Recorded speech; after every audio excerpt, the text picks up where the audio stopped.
박진혁은 34살의 나이에 이미 세상의 무게가 어떤 것인지 뼈저리게 알게 된 사람이었다.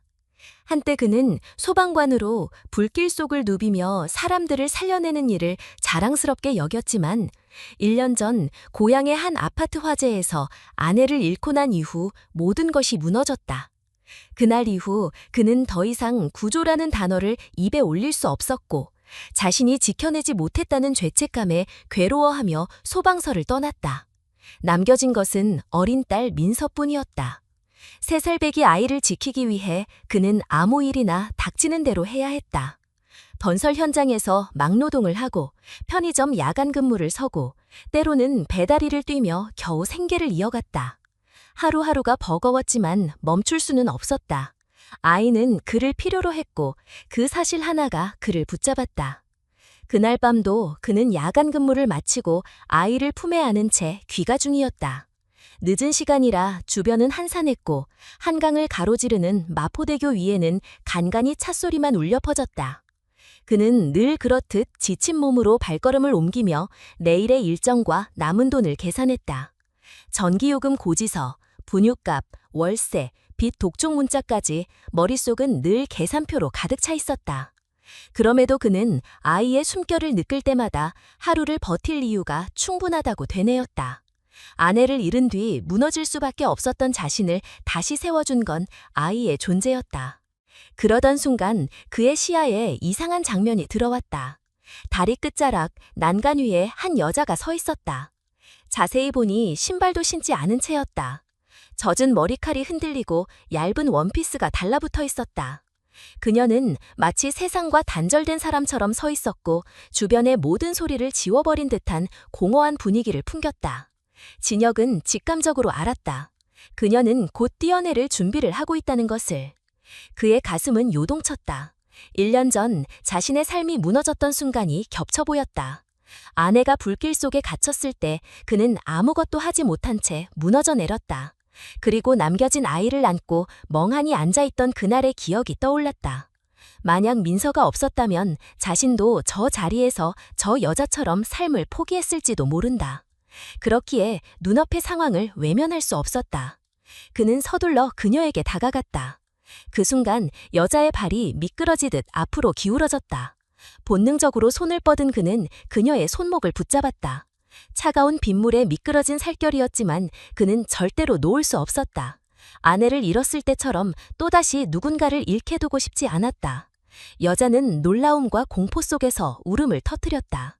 숨이 가쁘가 끊어지고 힘없이 흔들리며 저항하듯 몸부림쳤다. 진혁은 끝내 목소리를 높였다. 아직 끝내선 안 된다고, 지금 여기서 포기해선 안 된다고. 그녀는 흐느끼며 말없이 고개를 떨궜다. 나는 아무도 없어, 나는 끝났어 라는 무언의 절규가 얼굴에 드러나 있었다. 진혁은 자신이 겪었던 고통을 그대로 꺼내놓았다. 아내가 세상을 떠났던 날, 무너져 내리던 순간, 끝내 구조하지 못한 죄책감, 그 뒤로 매일같이 무너지고 싶었던 심정. 하지만 딸이 있었기에 버틸 수밖에 없었다는 고백. 아이가 울면 분유를 타야 했고 아이가 배고프다 말하면 밥을 차려야 했다. 그 단순한 요구가 자신을 다시 살아있게 만들었다고 그는 전했다. 그녀의 눈빛에 변화가 스쳤다. 처음엔 거부와 분노, 그 다음은 혼란, 그리고 마지막에는 잠시 멈칫하는 망설임. 그는 놓지 않았다. 아이 민서를 살짝 보여주며 말했다. 자신이 다시 일어설 수 있었던 이유는 바로 이 아이였다고. 삶은 끝없이 무너뜨리지만 동시에 예상치 못한 이유로 붙잡아 주기고 한다는 것을 그는 보여주고 싶었다. 여자는 흐느끼며 고개를 숙였다. 긴장된 숨소리가 점점 약해졌고 두려움에 굳어있던 손끝이 조금씩 힘을 되찾기 시작했다. 마침내 그녀는 난간 안쪽으로 발을 옮겼다. 진혁은 안도의 숨을 내쉬었다. 오늘 그는 또다시 한 사람의 삶을 붙잡아냈다. 한동안 여자는 바닥에 주저앉은 채 울음을 멈추지 못했다. 진혁은 아무 말도 덧붙이지 않았다. 그저 그녀가 울 수 있도록 곁에서 있었다. 이 순간 필요한 것은 훈계도 해답도 아니었다. 그저 살아있다는 사실을 확인하고 누군가 곁에 있다는 것을 느끼게 해주는 것뿐이었다. 그날 밤 마포대교 위에서 벌어진 이 짧은 만남은 단순한 우연이 아니었다. 한 사람은 아내를 잃고 삶의 의미를 찾기 위해 버티던 남자였고, 다른 한 사람은 부모의 억압과 세상의 기대에 짓눌려 더는 숨 쉴 수 없었던 젊은 여자였다. 전혀 다른 길을 걷던 두 사람이 절망의 순간에 마주쳤다. 그리고 그 만남은 두 사람의 인생을 다시 쓰기 시작하는 첫 장이 되었다. 진혁은 아이를 안고 젊은 여자를 바라보았다. 아이는 아직 모든 것을 알 수 없었지만 그 작은 존재가 던지는 의미는 분명했다. 끝이라고 믿었던 자리에서도 삶은 계속될 수 있다는 것. 그는 마음속으로 다짐했다. 오늘 이 순간을 결코 잊지 않겠다고. 그리고 그녀 역시 언젠가 이 순간을 기억하며 새로운 길을 찾아갈 수 있기를 바랐다. 박진혁은 여자를 난간 안쪽으로 끌어들인 후에도 한동안 아무 말도 할 수 없었다. 그의 팔에는 여전히 아이 민서가 안겨 있었고, 다른 손으로 붙잡았던 젊은 여자는 바닥에 주저앉아 흐느끼며 울고 있었다. 빗물과 눈물이 뒤섞여 얼굴을 타고 흘러내렸지만 그녀는 고개를 들지 않았다. 진혁은 그 순간 자신이 무엇을 해야 할지 명확히 알았다. 설득하거나 위로하려 애쓰는 대신 곁에 있어주는 것으로 충분했다.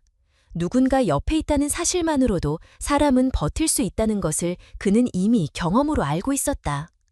시간이 조금 흐르자 여자는 겨우 숨을 고르며 입을 열었다. 이름은 유아름, 20살이었다. 어린 나이에 삶을 내려놓으려 했다는 사실이 충격적으로 다가왔지만 진혁은 그저 조용히 들었다. 그녀는 고등학교를 마친 뒤 아버지의 뜻에 따라 바로 경영학과에 진학했지만 미술을 하고 싶던 자신의 꿈은 무시되었다고 말했다. 어릴 적부터 그림을 그리며 자신만의 세상을 만드는 것을 좋아했지만 아버지는 그것을 쓸모없는 취미라고 잘라 말했다. 대학에 들어가서는 아버지의 회사와 관련된 사람들을 만나야 했고 방학마다 해외 연수를 가야 했다. 친구들과 어울릴 자유도 없었다. 결정적인 건 한 달 전이었다. 아버지가 자신을 재벌가 자제와의 정략결혼 도구로 이용하려 했다는 것이다. 겨우 20살밖에 되지 않은 나이에 결혼 이야기를 들었을 때 그녀는 처음엔 웃어넘기려 했지만 아버지는 단호했다.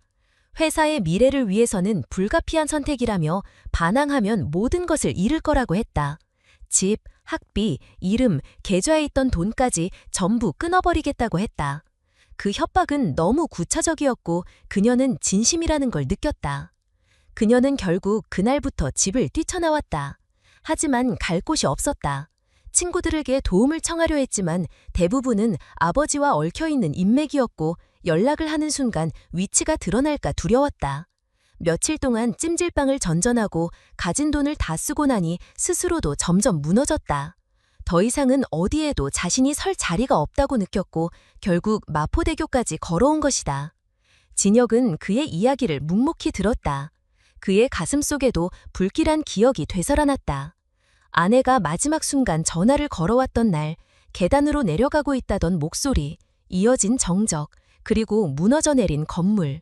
아무리 구조하려 달려들어도 불길은 모든 걸 삼켜버렸고 그는 끝내 아무것도 구하지 못했다. 그날 이후 그는 구조라는 단어가 스스로에게 저주처럼 남았다. 하지만 오늘 이 다리 위에서 그는 한 생명을 붙잡았다. 그것만으로도 잠시나마 스스로를 용서할 이유가 될 수 있었다. 그는 조용히 민서를 내려다보았다. 아이는 아직 상황을 이해하지 못한 채 곤히 잠들어 있었다. 그러나 작은 얼굴은 분명히 말하고 있었다. 살아남아야 할 이유가 여기 있다고. 그는 그 사실을 그대로 전했다. 아내를 잃고 나서 수없이 무너지고 싶었지만 결국 민서 때문에 하루를 견뎌냈다고. 아이가 울면 분유를 타야 하고 아이가 눈을 뜨면 밥을 차려야 했다. 단순한 반복이지만 그 반복이 자신을 지켜줬다고. 그러니 당신도 언젠가 살아야 할 이유를 찾게 될 거라고. 아름은 그의 말을 들으며 눈을 감았다. 눈물은 계속 흘렀지만 그녀의 호흡은 점차 가라앉았다. 처음에는 절망으로 가득했던 표정이 서서히 무너지고 대신 피로와 체념이 스며들었다. 그것은 완벽한 회복이 아니었지만 최소한 오늘 밤을 버틸 수 있는 표정이었다. 한참 후 진혁은 아이를 품에 안은 채 천천히 자리에서 일어섰다. 아름에게 손을 내밀진 않았다. 대신 그녀가 스스로 따라올 수 있도록 기다렸다. 잠시 맘서리던 아름은 결국 그를 따라 일어섰다. 두 사람은 말없이 다리를 건너갔다. 빗줄기는 조금씩 잦아들고 있었지만 마음속의 무거움은 여전히 남아 있었다. 다리 끝에 도착했을 때 진혁은 작은 쉼터로 발걸음을 옮겼다. 비바람을 피할 수 있는 버스 정류장에 도착하자 그는 젖은 외투를 벗어 아름에게 건넸다. 민서는 여전히 아버지 품에서 잠들어 있었고 그의 셔츠는 이미 젖어 있었다. 아름은 옷을 받아들고 한참을 바라보다가 마침내 그것을 몸에 두르고 작게 고개를 숙였다. 진혁은 더 이상 묻지 않았다. 그녀가 왜 그곳에 있었는지, 어떤 길을 걸어왔는지 이미 충분히 들었다. 필요한 건 다그침이 아니라 잠시 몸을 기댈 수 있는 공간이었다. 그는 아이를 토닥이며 한강 너머 희미한 불빛을 바라보았다. 그의 머릿속에는 불길 속에서 들었던 아내의 마지막 목소리가 다시 울리고 있었다. 민서를 데리고 내려가고 있어 라고 말했던 그녀의 목소리. 그러나 끝내 그는 아내를 다시 보지 못했다. 그날 이후 그는 늘 자신을 탓했다.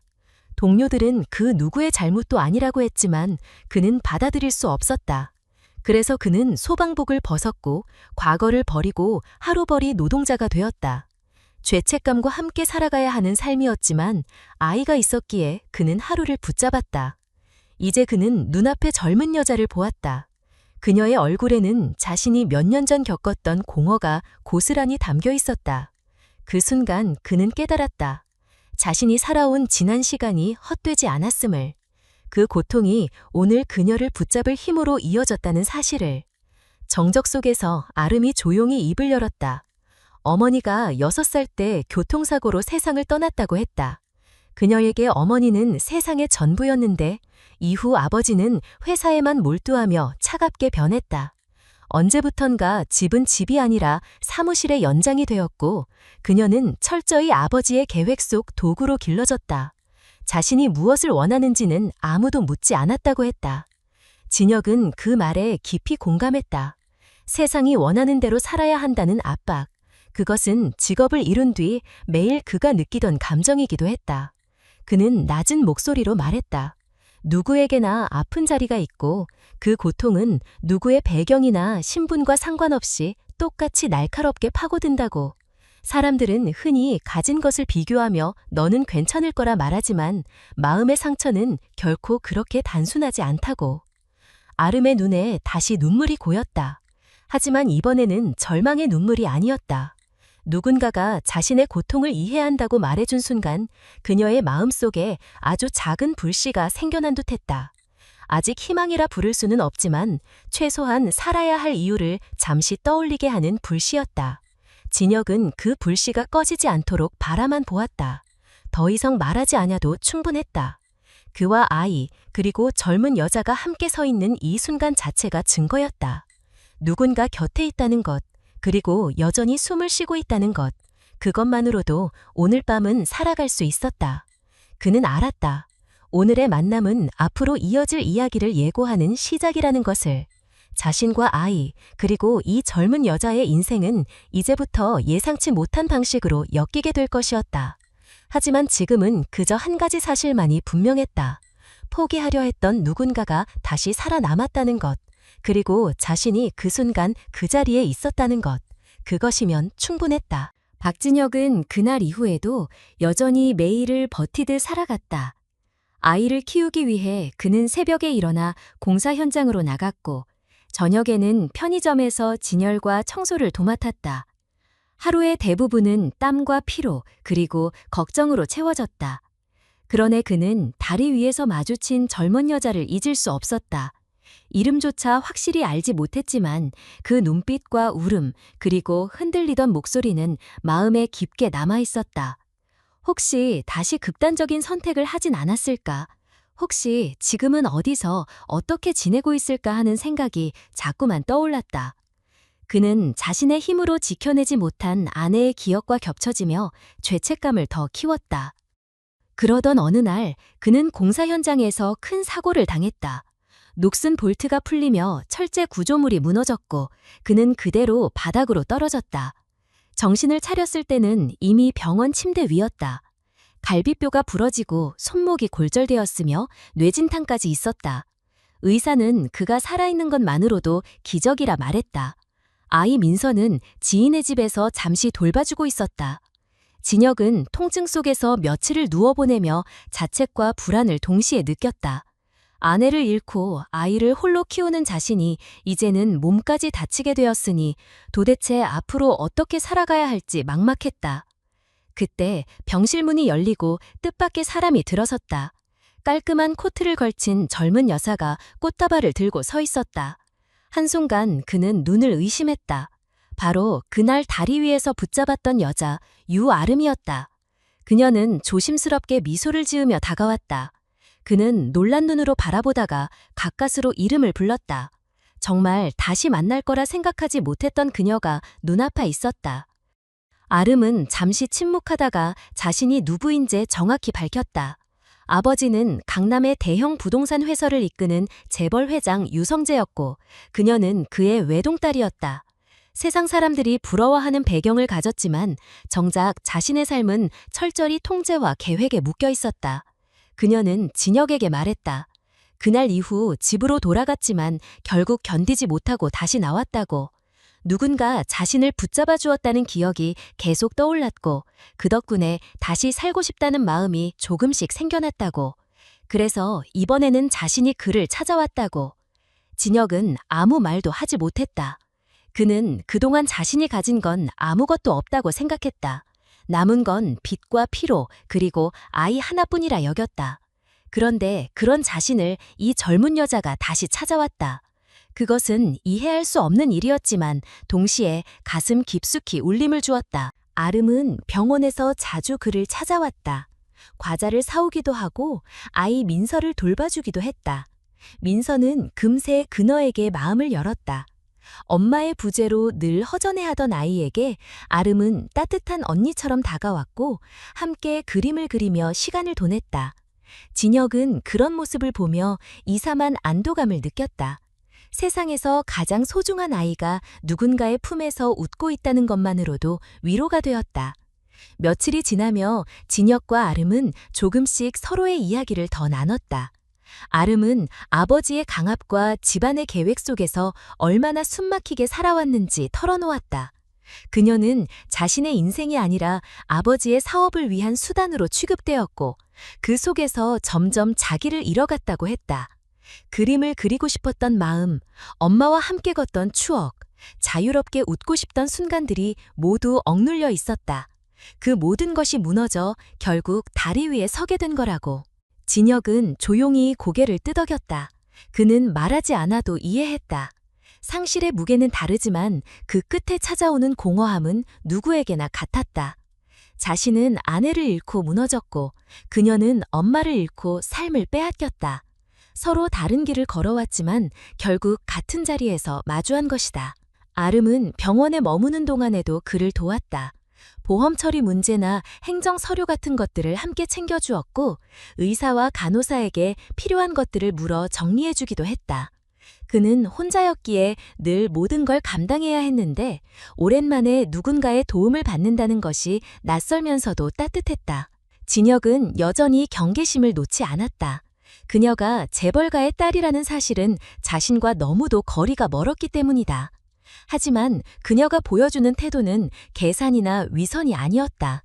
그날 다리 위에서 느꼈던 절박함 그대로였고 지금은 진심으로 누군가를 돕고 싶어하는 눈빛이었다. 그는 점점 마음의 문을 열 수밖에 없었다. 민서는 더 빨랐다. 아이는 순수하게 아름을 좋아했고 그녀가 오면 웃음이 많아졌다. 함께 블럭을 쌓고 그림을 그리며 아이는 자연스레 그녀를 곁에 두길 원했다. 어느 날 민서는 무심코 말했다. 아름 이모 또 와? 그 말 한마디에 진혁은 복잡한 마음을 느꼈다. 하지만 동시에 그 말이 주는 위로도 있었다. 아이가 더 이상 혼자가 아니라는 사실은 그에게도 다시 버틸 힘이 되었다. 시간은 흐르고 퇴원할 날이 다가왔다. 진혁은 아직 몸이 완전히 회복되지 않았지만 다시 일터로 나서야 했다. 생계를 위해서는 선택의 여지가 없었다. 그러나 이번에는 혼자가 아니었다. 아름은 그와 윈서를 도와주겠다고 했다. 어디까지 가능한지는 모르겠지만 이제는 도망치지 않겠다고 했다. 그날 병원 문을 나서며 진혁은 문득 생각했다. 1년 전 아내를 잃고 모든 것이 끝났다고 여겼지만 오늘 이렇게 다시 누군가와 함께 걷고 있었다. 그것이 새로운 시작인지 아니면 잠시 스쳐가는 인연인지는 알 수 없었다. 다만 분명한 건 절망 속에서도 삶은 여전히 이어지고 있다는 사실이었다. 그는 무겁지만 확실한 발걸음을 내디뎠다. 민서가 그의 손을 잡았고 아름이 옆에서 그 발걸음을 맞추었다. 세 사람의 그림자가 병원 복도에 나란히 드리워졌다. 그것은 앞으로 이어질 이야기를 예고하는 장면이었다. 박진혁은 퇴원 후에도 몸이 완전히 회복되지 않았지만 다시 일을 시작해야 했다. 생활비와 아이의 양육비, 밀린 공과금이 그를 기다리고 있었기 때문이다. 무거운 몸을 이끌고 현장에 나설 때마다 통증이 몰려왔지만 그는 이를 악물고 버텼다. 그런 그의 곁에는 어느새 자연스럽게 유아름이 함께하고 있었다. 병실에서부터 도와주기 시작한 그녀는 퇴원 후에도 아이를 돌봐주고 장을 보러 다니며 때로는 집안일까지 손을 거들었다. 민서는 점점 더 그녀를 찾았고 아빠가 일하러 나간 동안에도 아픔을 잊은 듯 웃음을 보였다. 진혁에게 그 모습은 더할 나위 없는 위로였다. 그러나 그들의 작은 일상은 오래가지 못했다. 재벌가의 딸이 노동자와 그의 아이와 함께 지낸다는 소문은 곧 주변에 퍼졌다. 동네의 시선은 호기심에서 시작해 곧 수군거림으로 변했고 인터넷에는 익명의 글들이 올라오기 시작했다. 불쌍한 척하며 부잣집 딸을 이용하는 남자, 가정사까지 끌어들여 동정심을 파는 사람 같은 문장들이 제목을 장식했다. 진혁은 처음엔 신경 쓰지 않으려 했지만 연락하던 일자리에서 하나둘 연락이 끊기기 시작했다. 건설 현장 소장은 더 이상 그를 부르지 않았고 편의점 점장은 알 수 없는 이유로 스케줄을 줄였다. 결국 그는 일거리를 잃어갔다. 더 큰 문제는 아름의 집안이었다. 그녀의 행적이 기사로 보도되자 아버지 유성재 회장은 곧바로 사람을 보냈다. 검은 정장을 입은 이들이 집 앞에 나타나 그녀를 데려가려 했다. 진혁은 문 앞을 막아서며 반대했지만 상대는 단호했다. 아버님께서 기다리신다는 말만 반복했다. 아름은 눈물을 글썽이며 진혁을 바라보다가 결국 따라 나섰다. 그녀는 잠시 그의 귀에 속삭였다. 잠깐만 기다려달라, 꼭 돌아오겠다. 그 말을 남기고 문을 닫았다. 그날 이후 진혁의 삶은 다시 고립되었다. 기사와 방송은 그를 기회를 노리는 사내로 묘사했고 몇몇 프로그램에서는 그의 과거까지 끄집어내 비난했다. 아내를 잃었던 화재 사건을 두고도 임무를 버리고 도망친 것 아니냐는 억측이 돌았다. 사실이 아니었지만 사람들은 진실보다 자극적인 소문을 더 쉽게 믿었다. 주민들의 시선은 차갑게 변했고 이웃들은 아이와 함께 마주쳐도 인사를 피했다. 아이조차 왜 모두 우리를 싫어해? 라고 묻기 시작했다.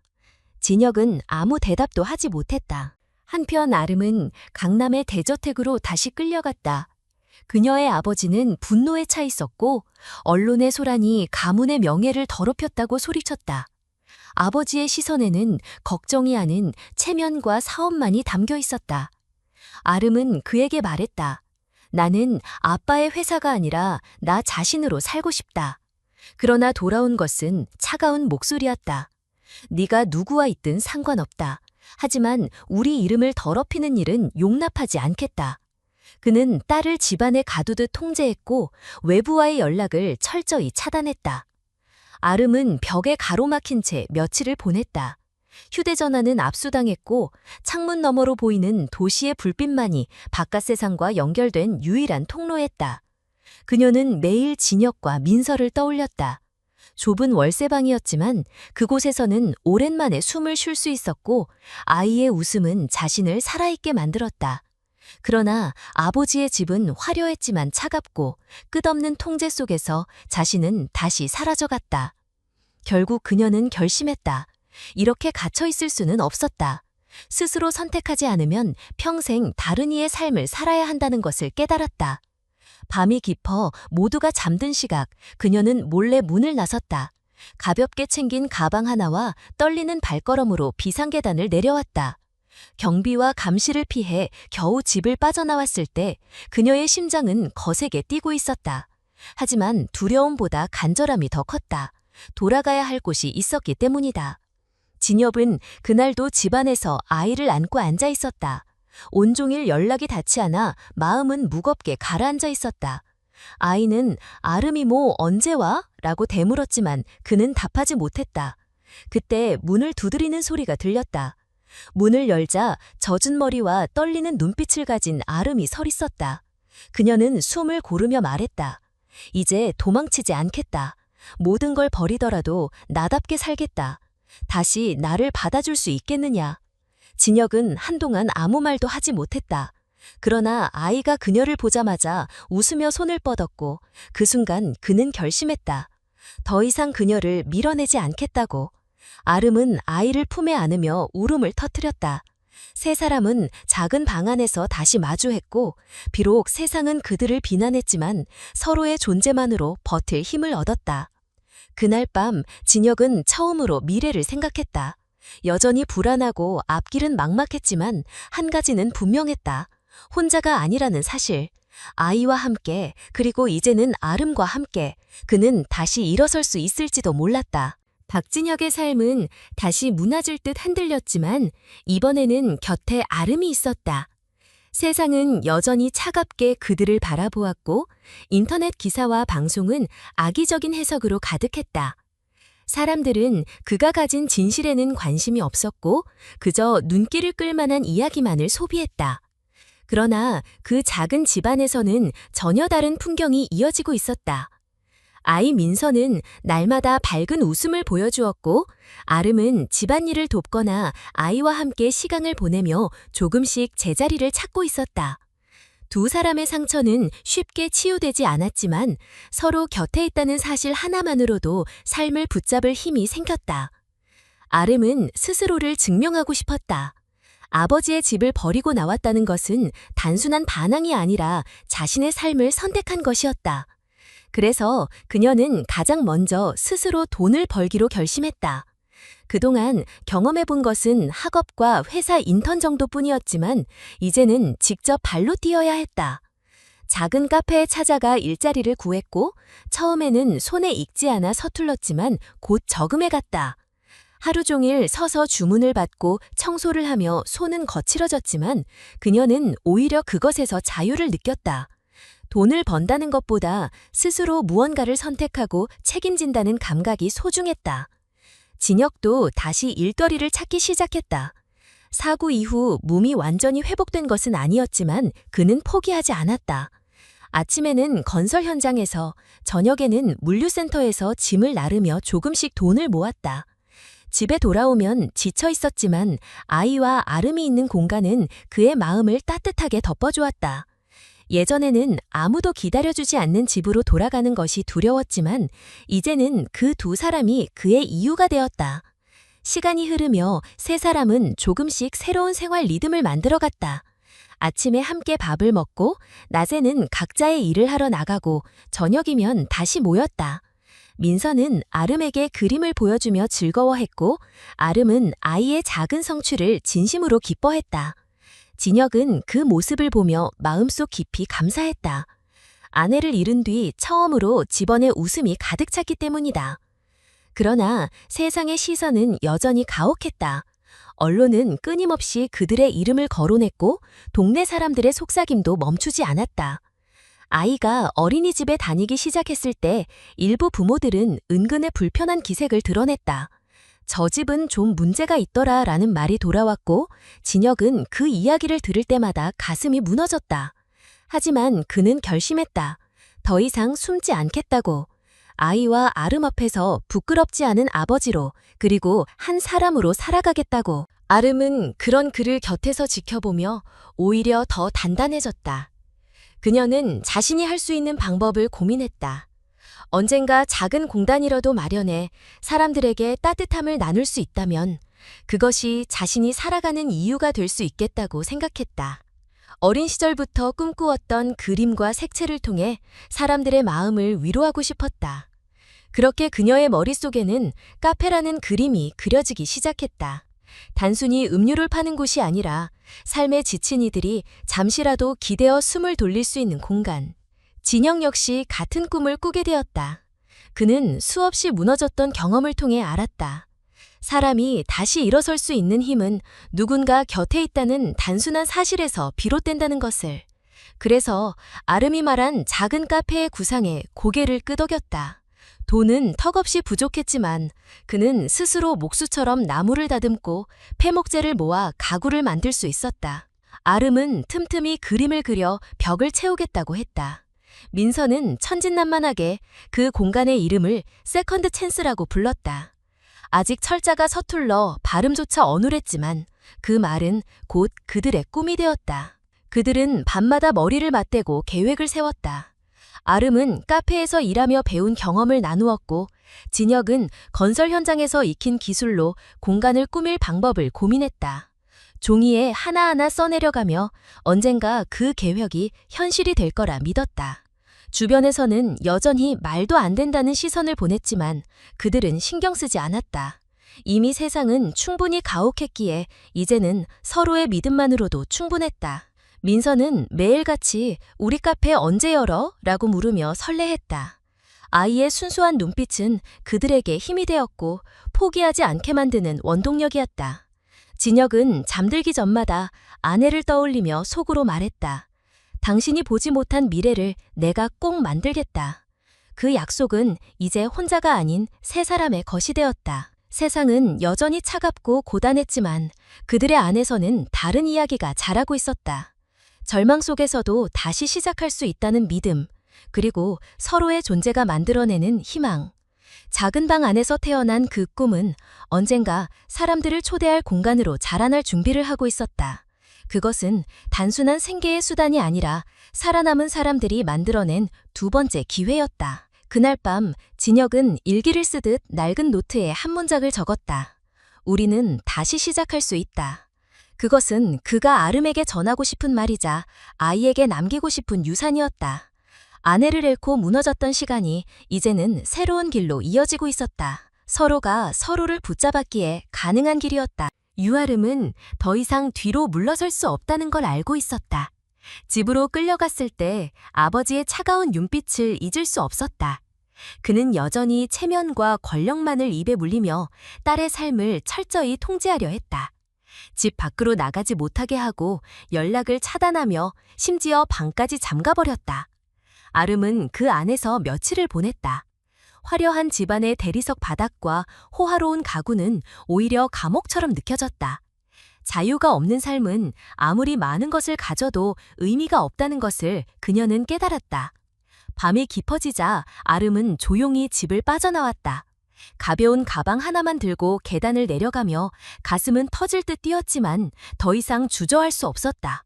어쩌면 모든 것을 잃게 될지도 모른다는 두려움이 있었지만 이를 각오를 하지 않으면 자신의 삶을 되찾을 수 없다는 결심이 더 강했다.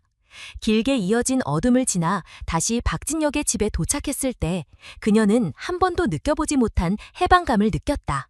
진혁은 갑작스러운 방문에 놀랐지만 그녀의 표정을 보고 모든 걸 이해했다.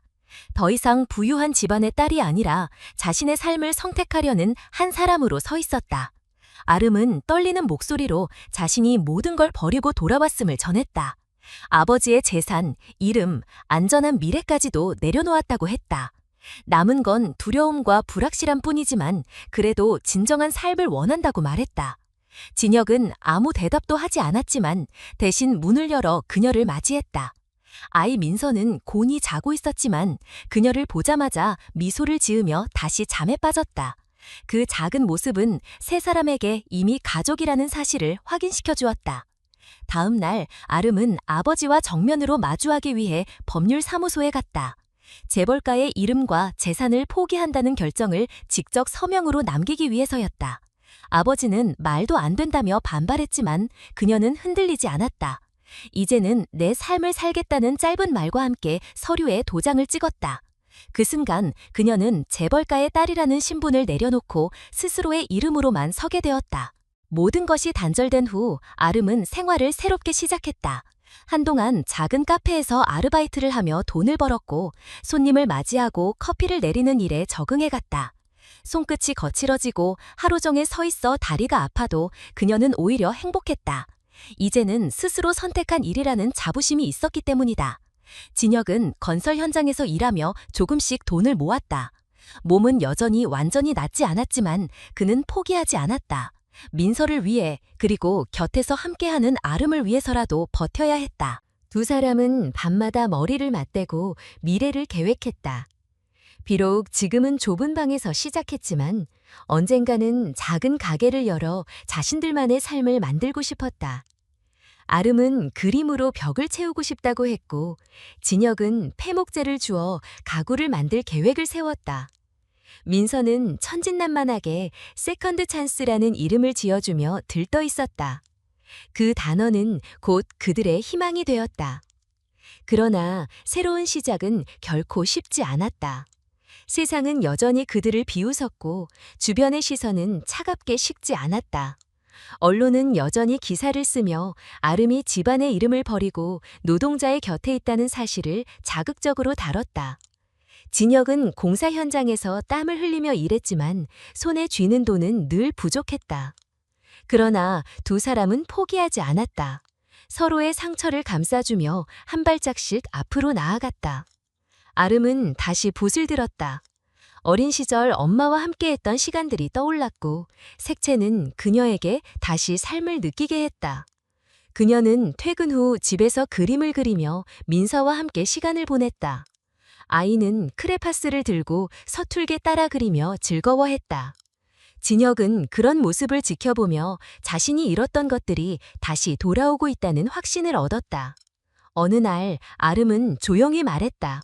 이제는 두려움이 사라졌다. 아버지의 이름도 재산도 필요 없다. 내가 진짜로 원하는 건 이곳에서 함께 사는 삶이다. 그 말은 단순한 고백이 아니었다.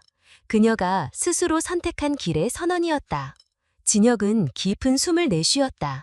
세상이 여전히 가혹하고 내일이 어떻게 될지 알 수 없었지만 지금 이 순간만큼은 분명했다. 그들의 곁에는 서로가 있었고 아이가 있었다. 그것이면 충분했다. 그날 밤 작은 방 안에서 세 사람은 함께 식탁에 앉았다. 반찬은 소박했고 내일의 생계는 여전히 망각했지만 그들의 마음은 이상할 만큼 평온했다. 삶은 여전히 힘들었지만 이제는 도망치지 않는 사람들이 모여 있었다. 그것은 분명 새로운 시작이었다. 유아름은 모든 것을 버리고 나온 뒤에도 마음 한편에 불안이 남아 있었다. 하지만 진혁과 민사와 함께 지내는 동안 그 불안은 점점 작아졌다. 작은 방 안에서 서로 기대며 살아가는 일상은 세상 사람들의 시선과는 달리 따뜻했다. 그녀는 돈을 모아 언젠가 자신들만의 공간을 만들겠다는 약속을 진혁과 나누었다. 그것은 단순한 꿈이 아니었다. 무너졌던 삶을 새로 세우겠다는 선언이자 서로의 상처를 치유하는 과정이었다. 아름은 여전히 카페에서 아르바이트를 하며 경험을 쌓았다. 하루 종일 주문을 받고 청소하며 손발이 쑤셨지만 손님들이 웃으며 커피를 받아들고 나가는 모습을 볼 때마다 작은 성취감을 느꼈다. 그녀는 틈나는 대로 커피 제조법을 배우고 원두의 차이와 손님 응대 방식까지 메모해두었다. 진혁은 퇴근 후 그녀의 이야기를 들으며 차근차근 정리해 주었다. 두 사람은 밤마다 수첩에 계획을 적어내려갔다. 작은 공간을 빌려 카페를 열고 벽에는 아름의 그림을 걸고 가구는 진혁이 직접 만들기로 했다. 민서는 천진난만하게 이름을 지어주었다. 세컨드 찬스. 아이의 서툰 발음은 세 사람의 웃음을 불러왔고 그 이름은 곧 그들의 희망이 되었다. 진혁은 여전히 힘든 일을 이어갔다. 건설 현장에서는 여전히 몸이 아팠지만 그는 묵묵히 버텼다. 민서의 웃음과 아름의 의지가 그의 버팀목이었다.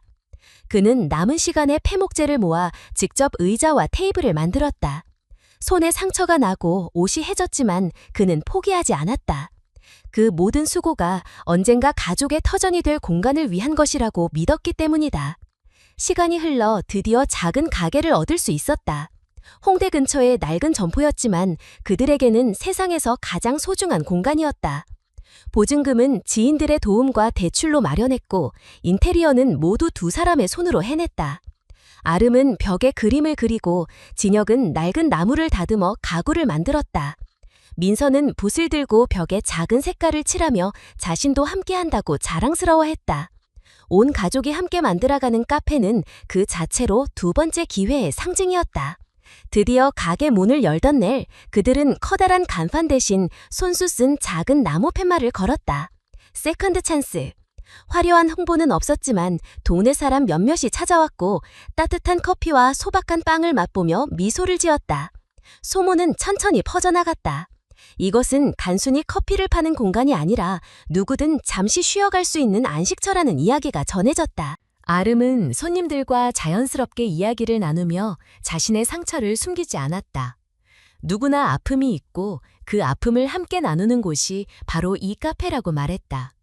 진혁은 묵묵히 주방에서 땀을 흘리며 그녀를 지켜보았다. 손님들은 점점 늘어났고 작은 공간은 따뜻한 웃음소리로 채워졌다. 그렇게 시간이 흘러 어느덧 카페는 단순한 가게가 아닌 모임의 장소가 되었다. 매주 정해진 요일마다 사람들이 모여 서로의 이야기를 나누었다. 삶에 지친 직장인, 가족 문제로 힘들어하는 청년, 꿈을 찾지 못한 학생들까지 모두가 이곳에서 자신을 숨기지 않고 이야기할 수 있었다. 아름은 그들의 말을 경청했고 진혁은 차분히 준비한 음료를 내밀며 곁을 지켰다. 민서는 작은 앞치마를 두르고 손님에게 물컵을 가져다주며 뿌듯해했다. 어느 날 아름은 모임에서 자신이 과거 다리 위에서 느꼈던 절망을 고백했다. 그날 누군가 자신을 붙잡아주지 않았다면 여기까지 올 수 없었을 거라고. 사람들은 조용히 그녀의 말을 들었고 많은 이들이 눈시울을 붉혔다. 그녀의 고백은 누군가에게는 단순한 이야기였을지 몰라도 다른 누군가에게는 다시 살아갈 이유가 되었다. 진혁은 그 모습을 지켜보며 깊은 감정을 느꼈다. 자신이 붙잡았던 한순간이 이렇게 많은 사람들에게 새로운 길을 만들어줄 줄 몰랐다. 그는 다시금 아내를 떠올렸다. 아내가 떠나던 날의 죄책감이 여전히 남아있었지만 지금 이 순간만큼은 조금은 자유로워질 수 있었다. 아내가 지켜보며 미소 지을 것 같다는 생각이 들었다. 카페는 시간이 지날수록 더 많은 사람들에게 알려졌다. 돈은 여전히 넉넉하지 않았지만 세 사람의 삶은 분명 달라졌다. 민서는 웃음을 잃지 않았고 아름은 더 이상 두려움에 떨지 않았다.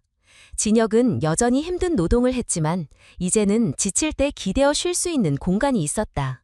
그것만으로도 충분했다. 그날 밤 세 사람은 카페 불을 끄고 작은 테이블에 둘러앉았다.